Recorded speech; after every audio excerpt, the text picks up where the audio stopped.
உலகத்தமிழ் ரசிகர்கள் அத்தனை பேருக்கும் என்னுடைய பணிவான வணக்கம். நான் உங்கள் செந்தில்குமார். இந்த பதிவில் ஒன்று பார்க்க போகிறது, திமுகவை பொறுத்த வரைக்கும் எல்லாருக்கும் இந்த டைட்டில் பார்த்துருப்பீங்க, எல்லாருக்கும் ஒரு அதிர்ச்சியாக இருக்கும். ஆனால் அதில் இருக்க உண்மைகளை பின்னணி ரகசியங்களை உங்கள் எல்லாருக்கும் தெரியும். நான் சொன்னேன்னா அது ஒரு காரணம் இருக்கும், அது ஒரு விஷயம் இருக்கும். அதுக்கு பின்னாடி பல்வேறு உண்மையான விஷயங்களை ரகசியங்களை நான் போட்டு உடைச்சிருவேன்.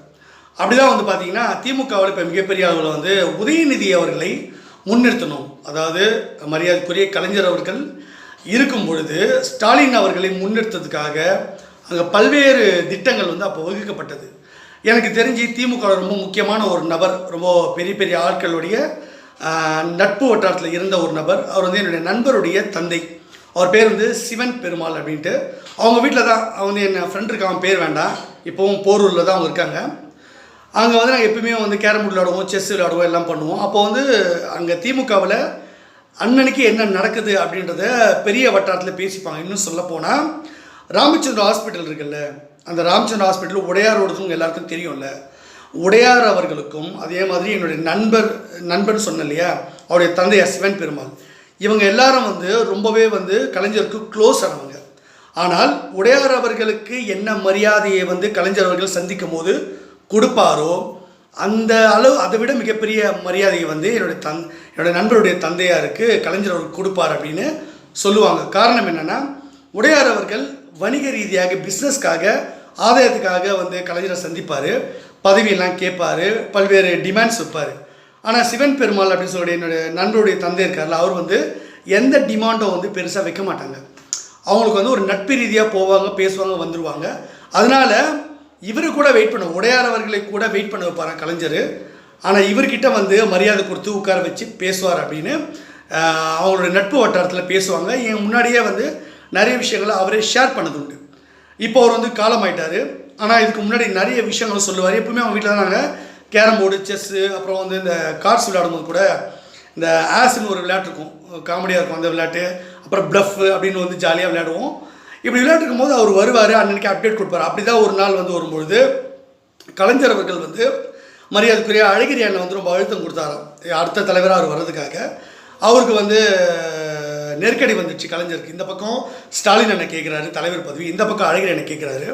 இந்த மோதல் முத்திட்டே இருக்கும்போது ஒரு நாள் நைட்டு ஸ்டாலின் அண்ணன் கிளம்பி போயிட்டு கோவமாக போயிட்டு, அவர் யார் உசுப்பேற்றினாங்க என்னன்னு தெரியல, திடீர்னு போயிட்டு கலைஞருடைய துண்டு போட்டிருப்பார்ல, மஞ்சள் துண்டு, அதுக்கு முன்னாடி வெள்ளை துண்டு தான் போட்டுட்ருப்பார், வேறு ஒரு கட்சி துண்டு கூட போட மாட்டார், வேறு துண்டு போட்டிருப்பார். அதுக்கு முன்னாடி போயிட்டு அந்த துண்டை போட்டு அவர் கழுத்துலேயே இறுக்கிட்டு, எனக்கு தலைவர் பதவி வேணும், அழகிரிக்கு கொடுக்கக்கூடாது, அண்ணனுக்கு எனக்கு தானே இங்கே கொடுக்கணும், நானும் அவங்க கூடவே இருக்கேன், நான் மிசாவிலலாம் அடி வாங்கி உள்ளே போயிருக்கேன், அழகிரி என்ன பண்ணிட்டாரு, அவருக்கு வேணால் நீங்கள் மதுரை அப்படியே கொடுத்துருங்க, ஆனால் இந்த பக்கம் வரவே கூடாது, எனக்கு தான் அடுத்த தலைவர் பதவின்னா துண்டு போட்டார். அந்த விஷயத்துக்கு பார்த்து தான் அதற்கு பிறகு தான் பெரிய அளவில் ஸ்டாலின் அவர்களை முன்னிலைப்படுத்தினாங்க. அழகிரி அவர்கள் ஒதுக்கப்பட்டார் கட்சியிலேருந்து. இதெல்லாம் நடந்தது. கலைஞர் அவர்கள் மரியாதைக்குரிய திமுக தலைவர் கலைஞர் அவர்கள் மஞ்சள் துண்டு போட்டார் தெரியுமா? அது எதற்காக போட்டார்னா, அப்போ என்ன சொன்னால், குரு பலன் உங்களுக்கு கம்மியாக இருக்குது, உங்கள் உயிருக்கே ஆபத்து இருக்குது, நீங்கள் மறுபடியும் ஆட்சிக்கு வரணும், உங்கள் ஆயுசு நீடிக்கணும்னா நீங்கள் மஞ்சள் துண்டு போடணும்னு சொன்னாங்களே. அது இந்த இன்சிடெண்ட்டுக்கு அப்புறம் தான், ஜோசியர்கள் சொன்னதுக்கப்புறம் தான் ஒருவேளை அது உண்மையாக இருக்கும் போல இருக்குது அப்படின்னு சொல்லி தான் கலைஞர் அவர்கள் கட்சி துண்டு கூட போடாமல், வெள்ளை துண்டும் போடாமல், கருப்பு துண்டும் போடாமல் அவர் மஞ்சள் துண்டு போடுறதுக்கான காரணமே இதுதான். இது நிறைய பேருக்கு தெரியாது. அரசியல் திமுகவில் உள்ள முக்கிய பிரமுகர்களுக்கு இந்த விவகாரங்கள் தெரியும், ஸ்டாலின் கூட இருக்கவங்களுக்கு தெரியும். அதே ஒரு நிலைமை இப்போது ஸ்டாலின் அவர்களுக்கு வந்திருக்கு இந்த டைமில். இப்போ ஸ்டாலின் அவர்கள் திமுக தலைவராக இருக்காரா, இப்போ உதயநிதியை துணை முதலமைச்சராக நம்ம தான் சொல்லி ஏற்கனவே படிப்படியாக ஒவ்வொன்றா அரசியலை கொண்டு வந்து துணை முதலமைச்சராக ஆக்கணும், நம்ம தான் நெருக்கடி கொடுத்தோம், ஸ்டாலின் அண்ணனுக்கு ஆக்கியாச்சு. இப்போ கூட இருக்க நிறைய பேர் ஸ்டாலின் அண்ணனுக்கு என்ன அழுத்தம் கொடுக்குறாங்க, உதயநிதிக்கிட்ட என்ன சொல்கிறாங்கன்னா, நீங்களே சிஎம் ஆகிடுங்க, அப்பா இருக்கும்போதே நீங்கள் கட்சி தலைவராகிடணும், நீங்கள் சிஎம் ஆகிடணும், நீங்கள் கொஞ்சம் பண்ணுங்கன்றாங்க. இதன் மூலமாக ஸ்டாலின் அண்ணன் எப்படி கலைஞருக்கு துண்டு போட்டு கழுத்தில் நெருக்கி அவர் பதவி கேட்டாரோ, அந்த மாதிரி உதயநிதி ஸ்டாலினும் கேட்பாரோ அப்படின்னு நிறைய பேர் இப்போ கட்சியில் பேச ஆரம்பிச்சிருக்காங்க. இது உதயநிதியை பொறுத்த வரைக்கும் எனக்கு தெரிஞ்ச வரைக்கும், நான் அவர்கிட்ட நேரடியாக பழகினதில்லை, ஆனால் அவங்க நட்பு வட்டாரத்தில் எல்லோரும் பேசின வரைக்கும் உதயநிதி ரொம்ப சாஃப்டான ஒரு நேச்சர். இந்த மாதிரி கோவமான விஷயம்லாம் பண்ண மாட்டார். இன்னும் சொல்ல போனால் ஸ்டாலின் அண்ணனும் கிட்டத்தட்ட ரொம்ப சாஃப்டான அரசியலில் அவர் அழகிரி என்ன மாதிரிலாம் கோவப்பட மாட்டார், கடுமையாக டக்கு டக்குன்னு நடந்துக்க மாட்டார். அவர் ரொம்ப அபூர்வமாக, அவர் கோவப்படுறது ரொம்ப அபூர்வமாக இருக்கும்.